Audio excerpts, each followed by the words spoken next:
Yes, तर आज आपल्याला रिव्हिजन करायची आहे. एक तुमचा टॉपिक आहे अकाउंट्स ऑफ प्रोफेशनल. ठीक आहे. जो एक तुम्हाला कंपल्सरी क्वेश्चन येणार आहे आत्ताच्या उद्याच्या एक्झाम मध्ये त्याची. राईट. तर एक जस्ट आपण क्विक मिनिंग समजून घ्या टॉपिक मध्ये बेसिकली काय आहे, आपल्याला नेमकं काय करायचं आहे, आणि त्यानंतर एक प्रॉब्लेम बघून ठेवलाय तुमच्यासाठी, तो आपण जस्ट इथं सॉल्व्ह करूया. Okay. So basically accounts of professional हे एक प्रकारचं तुमचं आहे फायनल अकाउंट या वर्षाचं. ठीक आहे. आता तुम्ही 11वी पासून तुमचं फायनल अकाउंट शिकताय, बरोबर आहे. 11वीला तुम्ही प्रोप्रायटरशिपचं शिकला, 12वीला पार्टनरशिपचं शिकला. ठीक आहे ना. तर असं फर्स्ट इयरला हे तुम्हाला शिकायचं आहे फायनल अकाउंट जे आहे प्रोफेशनलचं. ठीक आहे ना. So this is one kind of your final account. Okay. Final account हे कोणाचं आहे, तर फायनल अकाउंट हे आहे प्रोफेशनलचं. ओके. सो प्रोफेशनल म्हणजे कोण? बेसिकली आपण म्हणतो एखादा व्यक्ती प्रोफेशनल आहे. ठीक आहे. प्रोफेशनल म्हणजे कोण? तर प्रोफेशनल म्हणजे मित्रांनो असा व्यक्ती असतो की जो त्याचा व्यवसाय करतो on the basis of his knowledge. Knowledge. Okay. On the basis of his knowledge. Okay. म्हणजे प्रोफेशनलचा अर्थ होतो मित्रांनो व्यक्ती असा की जो त्याच्या ज्ञानाच्या ह्याच्यावर काम करतोय. ओके. सो ज्यामध्ये तुम्ही घेऊ शकता एखादा डॉक्टर आहे. ठीक आहे ना. किंवा तुम्ही म्हणू शकता एखादा चार्टर्ड अकाउंटंट आहे. ठीक आहे. तुम्ही एखादा असं एक्झाम्पल घेऊ शकता ऍडव्होकेट आहे. ओके. सो यांना म्हणतात प्रोफेशनल, बिकॉज डॉक्टर जो असतो तो त्याच्या सेवा देतो, त्याची सर्व्हिस देतो. तो कशी देतो, तर त्याच्या नॉलेजच्या बेसिसनं देतो. बरोबर आहे. लाईक जर आपल्याला तसं बिझनेस करायचा असेल तर you need to be a doctor. ठीक आहे ना. आता चार्टर्ड अकाउंटंट आहे, चार्टर्ड अकाउंटंट वेगवेगळ्या सर्व्हिसेस देतात. ओके. सो ते का देऊ शकतात, बिकॉज त्यांच्याकडे काहीतरी त्यांचं पर्टिक्युलर नॉलेज आहे. ओके. तर त्या व्यक्तीला म्हणलं जातं प्रोफेशनल. ओके. त्या व्यक्तीला काय बोलतात आपण? प्रोफेशनल बोलतो. ओके. सो ह्या प्रोफेशनलचं तुम्हाला बघायचं आहे फायनल अकाउंट. ओके. आता प्रोफेशनलचं फायनल अकाउंट का, म्हणजे बेसिकली काय आहे की अकाउंटिंग करणं हे भारतामध्ये बंधनकारक आहे. तुम्ही कुठलाही व्यवसाय करा, मग तुमचा सिंपल बिझनेस असू दे, तुमचं मॅन्युफॅक्चरिंग असू दे, किंवा तुमचं तुम्ही प्रोफेशनल असाल. ओके. तुम्हाला फायनल अकाउंट बनवणं कायद्यानं बंधनकारक आहे. ओके. तर फायनल अकाउंट आपण का बनवतो, तर बेसिकली आपल्याला या वर्षामध्ये झालेला आपला नफा काय आहे. ठीक आहे ना. नफा जो आहे त्याला सरप्लस बोलतात. प्रोफेशनलसाठी सरप्लस किती आहे, किंवा त्या प्रोफेशनलच्या असेट्स किती आहेत, किंवा त्या प्रोफेशनलच्या लायबिलिटीज किती आहेत, या सगळ्या गोष्टी आपल्याला यामधनं समजतात. ओके. सो बेसिकली तुम्हाला या टॉपिकमध्ये दोन गोष्टी बनवायच्या आहेत. एक तर बनवायचं आहे तुम्हाला रिसिप्ट एक्सपेंडिचर अकाउंट, रिसिप्ट आणि एक्सपेंडिचर अकाउंट. ओके. जे की एक तुमचं कुठल्या टाईपचं अकाउंट आहे, तर हे तुमचं नॉमिनल अकाउंट आहे. Okay. Receipt and expenditure account हे तुमचं कुठलं अकाउंट आहे, तर हे नॉमिनल अकाउंट आहे. हा जो पॉईंट मी सांगतोय हा तुम्हाला एमसीक्यू साठी उपयोगाला येऊ शकतो. तिथं उद्या एमसीक्यू असं येऊ शकतं की रिसिट अँड एक्सपेंडिचर अकाउंट हे कुठलं अकाउंट आहे, maybe fill in the blank cell किंवा एनी काइंड ऑफ. ओके. तर हे तुमचं नॉमिनल अकाउंट आहे. ठीक आहे. आता नॉमिनल अकाउंट आहे, अकाउंट तुम्ही म्हणता त्यावेळेला त्याला दोन बाजू असतात. बरोबर. अकाउंट ज्यावेळेला तुम्ही बोलता तेव्हा त्याला दोन बाजू असतात. एक बाजू आमची असते दॅट इज डेबिट साइड, दुसरी बाजू असते तुमची that is credit side. Okay. आता हे डेबिट साइडला इथं सगळे त्याचे एक्सपेन्सेस रेकॉर्ड केले जातात, आणि क्रेडिट साइडला त्याच्या सगळ्या रिसिट्स रेकॉर्ड केल्या जातात. राईट. इकडं अमाऊंट असते, इकडं पण तुमची अमाऊंट असते. ठीक आहे. तर या बेसिसवर हे अकाउंट हे केलं जातं. आता तुम्हाला माहिती आहे नॉमिनल अकाउंटचा रूल काय आहे. तर नॉमिनल अकाउंटचा रूल आहे debit the expenses and losses, credit the gains and income. So that means की तुम्हाला डेबिटला तुमचे सगळे खर्च रेकॉर्ड करायचे आहेत, आणि क्रेडिटला सगळे तुमचे एक्सपेन्सेस, क्रेडिटला सगळे तुमचे रिसिट्स रेकॉर्ड करायचे आहेत. ओके. सो हे तुम्हाला पहिलं अकाउंट आहे बाळ, ते इथं बनवायचं आहे, रिसिट आणि एक्सपेंडिचर अकाउंट. ओके. त्याच्यानंतर तुम्हाला या प्रोफेशनलची इथं बॅलन्स शीट बनवायची. आता बॅलन्स शीट तुम्ही सगळे ओळखता. बॅलन्स शीट तुम्ही 11वी पासून बघत आलाय. बॅलन्स शीटला पण दोन बाजू असतात. इकडं साईड असते त्याला तुम्ही लायबिलिटी म्हणता. ठीक आहे. ज्यामध्ये तुम्ही तुमची सगळी कर्ज आणि देणी लिहिणार आहे. आणि इकडं राईट साईडला जी आहे ती तुमची असेट साईड आहे. तर इकडं तुम्हाला तुमच्या सगळ्या संपत्ती आहे, मालमत्ता आहे, त्याला रेकॉर्ड करायचं आहे. ओके. तर आपल्याला एक प्रॉब्लेम दिलेला असेल की ज्यामधनं तुम्हाला वरचं एक अकाउंट जे रिसिप्ट एक्सपेंडिचर अकाउंट आहे आणि खाली ही बॅलन्स शीट आहे. ह्या दोन गोष्टी तुम्हाला 16 मार्क्ससाठी उद्या तिथं पेपरमध्ये बनवायचे. आणि आज आपण असं एक एक्झाम्पल घेणार आहे की ज्यामध्ये बऱ्यापैकी सगळ्या ऍडजस्टमेंट कव्हर होतील, सो दॅट एक्झाम मध्ये तुम्ही हा प्रश्न व्यवस्थित तिथं सोडवून याल. Okay. So I hope professional म्हणजे काय ह्याचं एक मी क्विक मिनिंग तुम्हाला सांगितलं ते तुम्हाला कळालं असेल. प्रोफेशनलचं आपण हे बाळ फायनल अकाउंट बनवतोय. राईट. प्रोफेशनलचं तुम्हाला हे तुम्ही फायनल अकाउंट बनवताय ज्यामध्ये तुमचे हे दोन अकाउंट समाविष्ट तिथं आहेत. So till this point clear आहे का बघा, सो दॅट आपण प्रॉब्लेमला सुरुवात करूया. एकदा मला सगळ्यांनी सांगा, सगळ्यांनी रिप्लाय तेवढा मला मित्रांनो द्या क्विकली, सो दॅट मला पुढे जाता येईल. ओके. नुसते तिथं बसू नका, जस्ट मला तुमचं पार्टिसिपेशन हवं आहे. तुम्ही काय बोलला तर मला समजेल तुमचा फीडबॅक काय आहे. सो क्विकली सगळ्यांनी एकदा मला सांगा की तुम्हाला गोष्टी क्लिअर आहेत का, सो दॅट आपण पुढे जाऊया.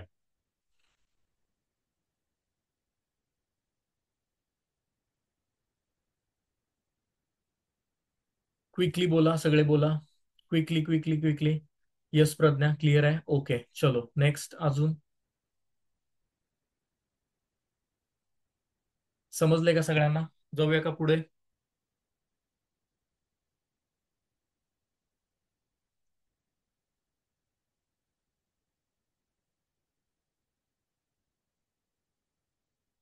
यस ऋतुजा.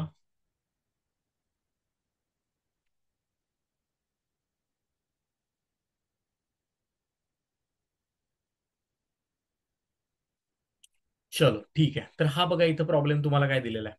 ठीक आहे ना, हा बघा इथं तुम्हाला प्रॉब्लेम जो दिलेला आहे त्याला आपण इथं हे करूया. ओके.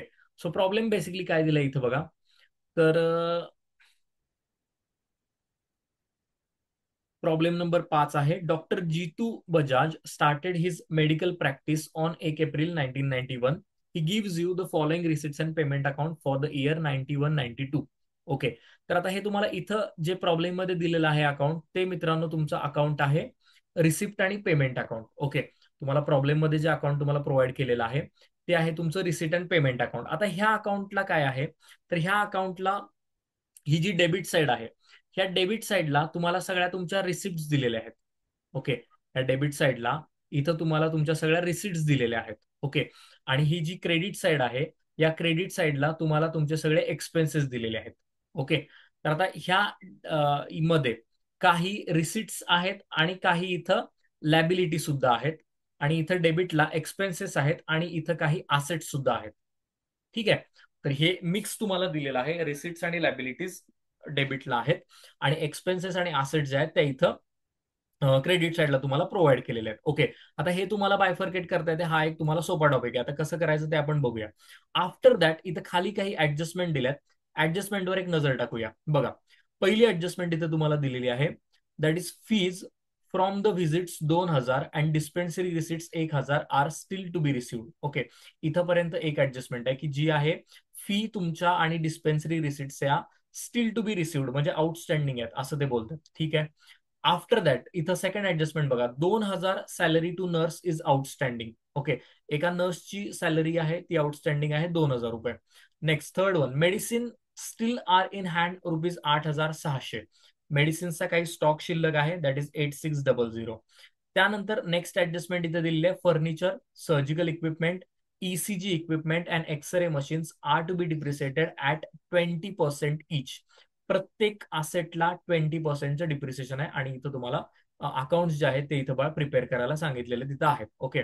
सो आपण प्रॉब्लेम बघितला, ऍडजस्टमेंट बघितल्या, तर आता याला सोडवायला इथं काय करूया, सुरुवात करूया. ओके. सो पहिल्यांदा आपण पोस्टिंग करताना सुरुवात करणार आहे डेबिट साईड पासून. त्यात तुम्हाला पहिला पॉईंट जो आहे तो दिलेला आहे, that is cash invested 75,000. Okay. Cash invested 75,000, cash invest केली आहे. ठीक आहे ना. बेसिकली बिझनेसमध्ये तिथे काय केलंय, कॅश इन्व्हेस्ट केले म्हणजे ते तुमचं कॅपिटल आहे. कॅश इन्व्हेस्ट केलेली आहे म्हणजे ते तुमचं कॅपिटल आहे. त्याला तुम्ही बाळा लिहायचं लॅबिलिटी बाजूला. लिहित असाल तर माझ्यासोबत लिहून घ्या. लॅबिलिटी बाजूला कॅपिटल 75,000 इनरला. कॅपिटल 75,000 इनरला. ओके. नंबर एक. चलो आफ्टर दॅट पुढे काय आहे बघूया इथं. पुढे तुम्हाला प्रोव्हाइड केलेलं आहे, पुढे तुम्हाला प्रोव्हाइड केलेलं आहे second point, that is fees from visits. आता हा डॉक्टर आहे, डॉक्टर असल्यामुळे लेट से हा विविध ठिकाणी हॉस्पिटलमध्ये जातो आणि त्याला काही व्हिजिट करतो, त्याचे काही कन्सल्टिंगचं काम करतो. तर त्याच्या फीज त्याला मिळाल्या दॅट इज 80,000. हा त्याचा इन्कम आहे. ओके, हा त्याचा इन्कम आहे. तर आपल्याला लिहिला पाहिजे इकडे इन्कम बाजूला बाय फीज, बाय फीज इनरला 80,000 बिकॉज त्याला एक ऍडजस्टमेंट त्यांनी प्रोव्हाइड केलेली आहे. ओके, तर हे बाय फीज अकाउंट इनरला आपण लिहूया 80,000. मी फॉर्मॅट प्रॉपर आखलेला नाहीये, जस्ट रफली आखलाय, बट आय होप हे एकदम क्लिअर असेल तुम्हाला, की ज्यामध्ये असं काही कळणार नाही, असं काही होणार नाहीये. ओके, सो बाय फीज आहे 80,000. ठीक आहे. आफ्टर दॅट पुढे तुम्हाला दिलेलं आहे डिस्पेन्सरी रिसिट्स, ज्या आहेत 50,000. ओके, हे रिसिट्स आहेत, म्हणजे डिस्पेन्सरी म्हणजे गोळ्या औषधं विकून त्याला 50,000 मिळाले, तो पण इन्कम आहे त्याचा 50,000. ओके, याला एक लाईन सोडूया ऍडजस्टमेंट करायला आणि याच्यानंतर लिहूया बाय डिस्पेन्सरी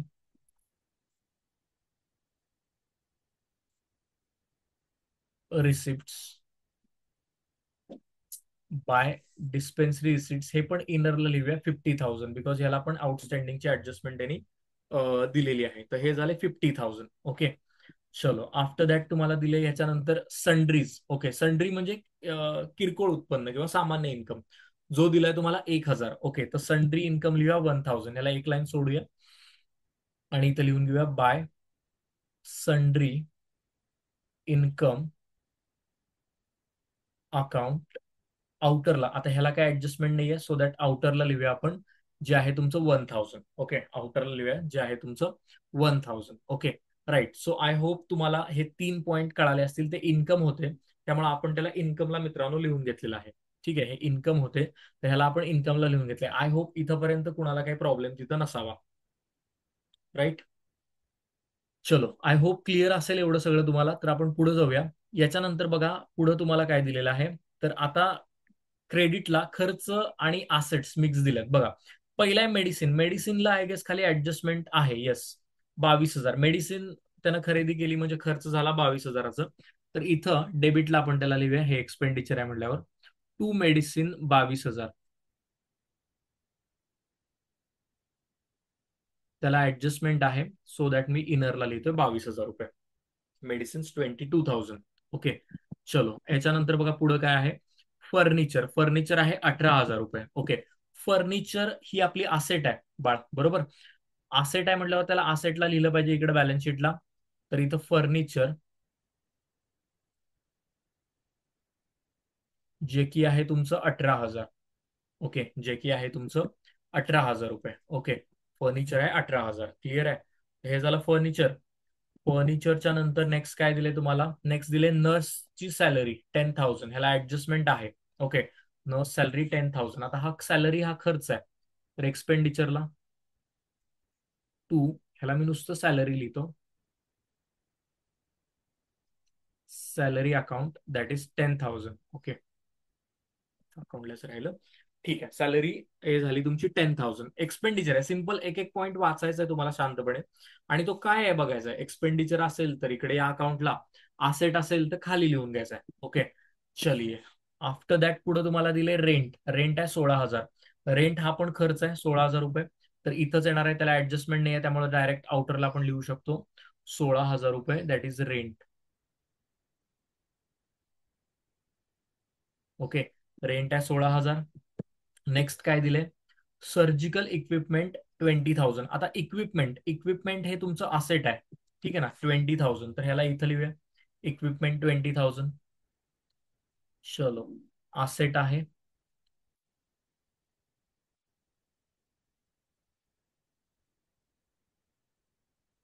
इक्विपमेंट 20,000. ओके, चलो आफ्टर दॅट तुम्हाला पुढं काय दिलेलं आहे. स्टेशनरी दिले 500 रुपये. स्टेशनरी हा खर्च आहे 500. ओके, तर खर्च आहे म्हटल्यावर वर लिहिला पाहिजे डेबिटला stationery 500.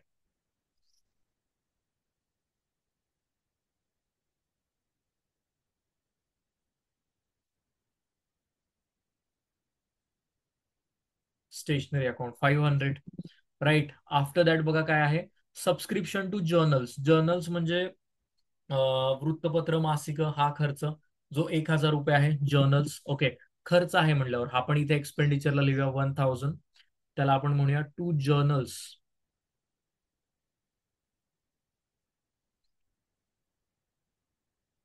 Journals 1,000. Okay. After that पुढे काय दिले तुम्हाला? ड्रॉइंग्स. ओके, ड्रॉइंग्स दिलेत 15,000. आता तुम्हाला सगळ्यांना माहिती आहे ड्रॉइंग्स हे आपण कॅपिटल मधनं मित्रांनो काय करतो? वजा करतो. तर ड्रॉइंगला वजा करायचा आहे 15,000 रुपये. तर इथं कॅपिटलच्या खाली लेस ड्रॉइंग्स 15,000. ओके. 15,000. ओके. आता ह्याची वजाबाकी करायची आहे तुम्हाला. 75 मधनं 10 गेले 65, 65 मधनं 5 गेले परत. तर हे राहणार आहेत वजाबाकी तुमची 60. याला अजून इनरलाच ठेवूया, कारण यामध्ये प्रॉफिट सरप्लस तुमचा ऍड होणार परत आहे. सो चलो नेक्स्ट बघा, ड्रॉइंग झाले. पटापट बघूया. ड्रॉइंग नंतर तुम्हाला दिलेला आहे अटेंडन्स वेजेस 4,000. काही शिपाई वगैरे असेल, अटेंडंट असेल त्याला सॅलरी दिली, त्याचे वेजेस दिले 4,000. हा खर्च आहे. ओके, खर्च आहे म्हटल्यावर इकडे डेबिटला wedges 4,000.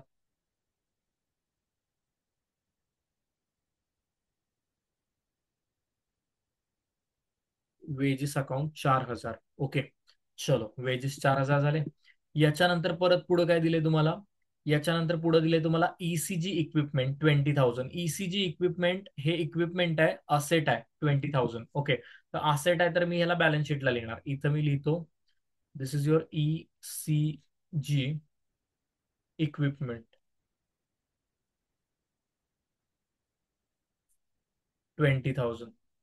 Okay. ECG equipment 20,000 adjustment आहे म्हणून इनरला लिहिले. नेक्स्ट आहे X-ray machine 25,000. Okay. X-ray machine 25,000 आहे, ते पण असेट आहे तुमचं. ओके. तर त्याला पण इथं लिहूया x ray machine 25,000. That is your asset. Topic एकदम सोपा आहे. फुल मार्क्स तुम्हाला यामध्ये मिळून जातील. फक्त जस्ट बेसिक कन्सेप्ट 11वीच्या 12वीच्या आहेत, त्याच्या आधारावर तुम्हाला हे काम करायचं आहे.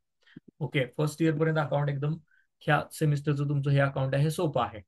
चलो आफ्टर दॅट सन्ड्रीज. सन्ड्रीज म्हणजे हे किरकोळ खर्च आहेत तुमचे 4500. ओके. ते एक्सपेंडिचर आहे, तर ह्याला वर लिहूया डेबिटला 4500 to sundry expenses account. Okay. चलो, तर हे पण एक्सपेन्सेस झाले तुमचे. नेक्स्ट आहे तुमचं टेलिफोन बिल 9,000. टेलिफोन बिल हा पण खर्च आहे, तर 9,000 रुपये हा इथं लिहूया टू टेलिफोन अकाउंट. ओके. 9,000 हा पण खर्च आहे. चलो आफ्टर दॅट हा लास्ट पॉईंट दिलाय बॅलन्स सीडी 41,000. बॅलन्स सीडी हा कॅश बॅलन्स असतो, बरोबर? एनपीओ मध्ये आपण शिकलो मागच्या वर्षी. तर 41,000 हा कॅश बॅलन्स आहे. ह्याला लिहायचं तुम्हाला असेटला. ही बॅलन्स शीट आहे माझी. इथं मी आउटरला लिहितो 41,000, जे की माझा बॅलन्स आहे माझा कॅशचा. Okay. So my cash balance is 41,000. Okay. I hope clear असेल तुम्हाला इथपर्यंत. पोस्टिंग सगळं आपण केलेलं. तर एकदा मला सांगा, हे इथपर्यंत क्लिअर आहे का? सो दॅट तुम्हाला पुढे जाऊया. कुठलाही यातला पॉईंट जर तुम्हाला कळाला नसेल तर तुम्ही मला सांगा, मी एक्सप्लेन करतो. येस, क्विकली थोडंसं मित्रांनो. ठीक आहे ना? तेवढंच आपल्याला पुढचं काही डिस्कस करता येईल, जो आपला वेळ वाचेल त्यामध्ये.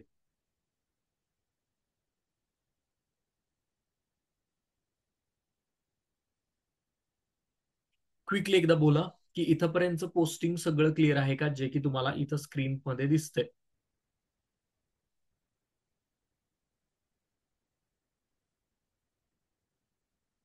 सना समजलेला आहे. ओके. सगळे बोला मित्रांनो. येस येस प्रज्ञा, रेकॉर्डिंग मिळेल तुम्हाला, काही प्रॉब्लेम नाही आहे. रेकॉर्डिंग थोड्या वेळात मिळेल तुम्हाला. येस. चलो बोला क्विकली. बाकी मित्रांनो क्लिअर आहे का तुम्हाला सगळ्यांना? तिथं खाली चॅट नावाचा ऑप्शन आहे, तिथं येस ऑर नो तुम्हाला टाईप करायचं आहे. ठीक आहे ना? काही कळालं नसेल तर ते सांगायचं. सगळे बोला, सगळे बोला.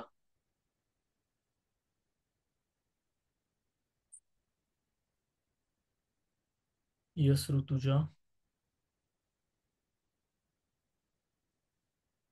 येस साक्षी. ओके. चलो ठीक आहे, थँक्यू गाईज. पुढे जाऊया आपण. लाईक आता आपल्याला करायच्यात ऍडजस्टमेंट. ओके. आणि तुम्हाला माहिती आहे प्रत्येक ऍडजस्टमेंटचे दोन इफेक्ट होतात. ओके ना, प्रत्येक ऍडजस्टमेंटचे दोन इफेक्ट होतात. तर आपल्याला ऍडजस्टमेंट वन बाय वन काय आहे इथं दिलेली तुम्हाला बघायची आहे. पहिली ऍडजस्टमेंट इथं बघा.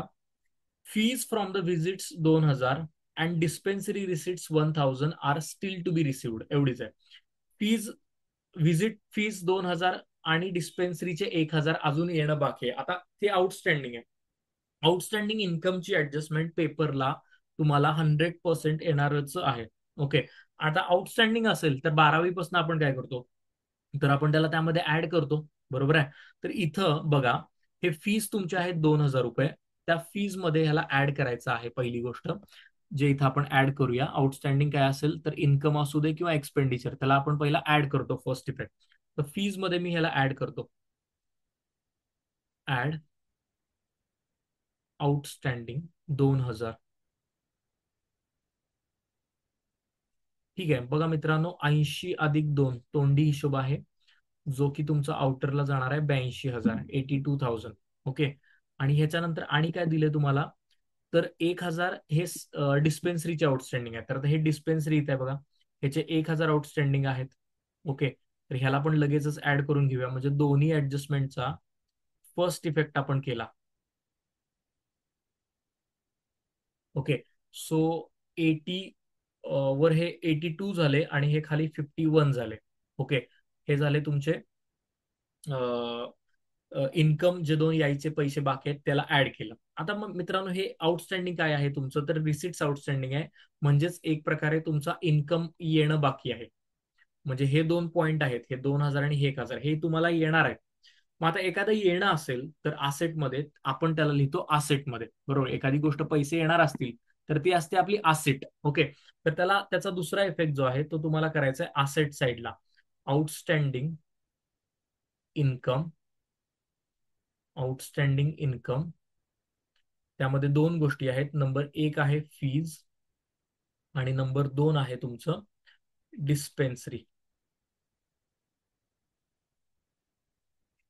याचे यायचे आहेत 2,000 आणि याचे यायचे आहेत 1,000. म्हणजे टोटल आमचं येणं जे आहे ते 2+3 होतं, 2+1 होतं 3,000.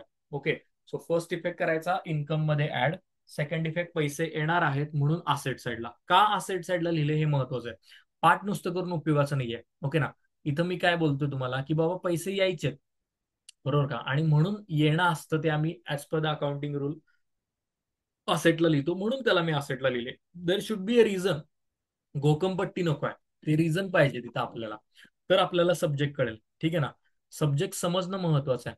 ठीक आहे. चलो, आता फर्स्ट झाली. त्यानंतर पुढे बघा. Salary to nurse is outstanding आहे 2,000. इथनं सुरुवात होते त्याची, की 2,000 सॅलरी टू नर्स आउटस्टँडिंग आहे. 2,000 ची सॅलरी अजून आपण देणं बाकी आहे. तर आता ती देणं बाकी आहे म्हणजे आउटस्टँडिंग आहे. तर पहिला इफेक्ट मगाशी बोलल्याप्रमाणे ऍड करायचा. इथं सॅलरी मी लिहिलेली एक्सपेंडिचरला, त्याला इथं मी म्हणलं ऍड आउटस्टँडिंग.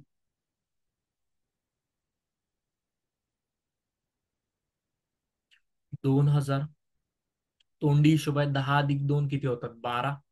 10+2 किती होतात? 12. आता मित्रांनो, ही सॅलरी मी देणार आहे, माझी देणं आहे. मग देणी जी माझी असतात ती असतात बाळा, लिहितो आपण कुठं, लॅबिलिटी साईडला. ओके. तर ह्याला एक 2-3 लाईन सोडूया आणि त्याच्यानंतर लिहूया आउटस्टँडिंग सॅलरी 2,000, का तर ते माझं देणं आहे म्हणून. आउटस्टँडिंग सॅलरी 2,000 रुपये. आय होप क्लिअर असेल. या दोन्हीही ऍडजस्टमेंट ज्या आपण एक बघितल्या आउटस्टँडिंगच्या बाबतीमध्ये, एकदा इन्कम आउटस्टँडिंग होता, एकदा एक्सपेंडिचर आउटस्टँडिंग होतं. या दोन्हीही मित्रांनो पेपरला तुम्हाला येणार आहेत ऍडजस्टमेंट. ओके. पेपरला हे ऍडजस्टमेंट येणार आहेत. ओके. चलो. तर आय होप ह्या दोन्ही ऍडजस्टमेंट केल्यात. नेक्स्ट बघूया. Medicines steel on hand that is 8,600. आता वर्षाच्या शेवटी 8,600 रुपयाची औषधं आपल्याकडे शिल्लक राहिलेत. So this is a closing stock of medicine 8,600. Okay. तर जो क्लोजिंग स्टॉक आहे ना, त्याला आपण ह्या एक्सपेंडिचर मधनं वजा करतो. तर हे इथं मेडिसिन लिहिलेत, ह्यातनं तुम्हाला काय करायचं, ह्याला वजा करायचं आहे 8,600 रुपयाला. हा. हो. तर ह्याला इथं म्हणा लेस क्लोजिंग स्टॉक. ओके 8,600, 22 मधनं 8 गेले, 22 मधनं 2 गेले 20, 20 मधनं 6 गेले 14, म्हणजे हे 13,400 रुपये येणार वजाबाकी. ओके, पहिली गोष्ट स्टॉक जो शिल्लक राहिलाय तो तुम्हाला लिहायचा आहे 13,400. आता दुसरी गोष्ट, कोणताही क्लोजिंग स्टॉक ही तुमची असेट असते. 12वी आपलं वाक्य आहे, की कोणताही क्लोजिंग स्टॉक ही माझी काय असते, असेट असते. तर 8,600 हा पॉइंट, दुसरा इफेक्ट ह्याचा येणार आहे असेटला. ओके, जो की इथं असेल. ओके, सो आपण इथं लिहिणार आहे that is closing stock of medicine. Okay, closing stock of medicines 8,600. Okay, so 8,600 चा दुसरा इफेक्ट असेटला केला. ही ऍडजस्टमेंट येण्याची शक्यता आहे, असं नाही बोलता येणार 100% येणार आहे, बट शक्यता आहे. चलिए आफ्टर दैट नेक्स्ट बघूया. Furniture equipment, ECG equipment, x ray machine are to be depreciated 20% each. प्रत्येक असेटला 20% डिप्रिसिएशन आहे, सगळ्या असेटना. हे फर्निचर इक्विपमेंट, ईसीजी, हे एक्सरे, सगळ्याला 20%. तर पटापट करत जाऊया डिप्रिसिएशन. बघा इथं प्रत्येक ठिकाणी असेट मधनं डिप्रिसिएशन वजा, this is the first effect. Okay, 20%, मी एकदा सगळंच लिहून घेतो. Less depreciation 20%. ठीक आहे ना सगळीकडं.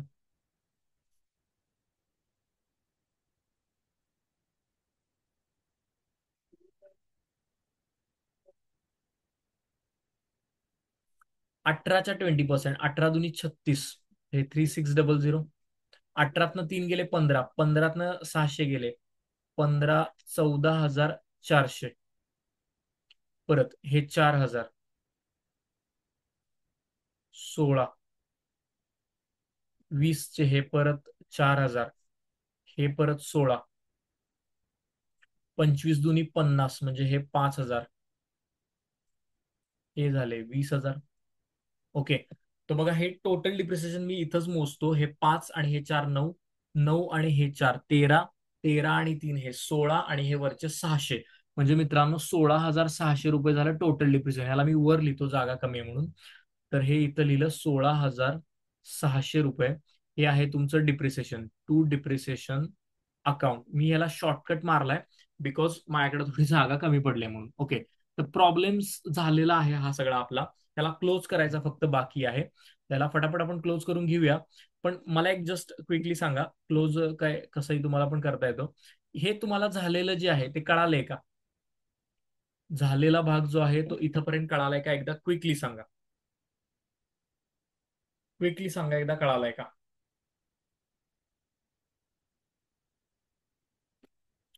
बोला एकदा क्विकली.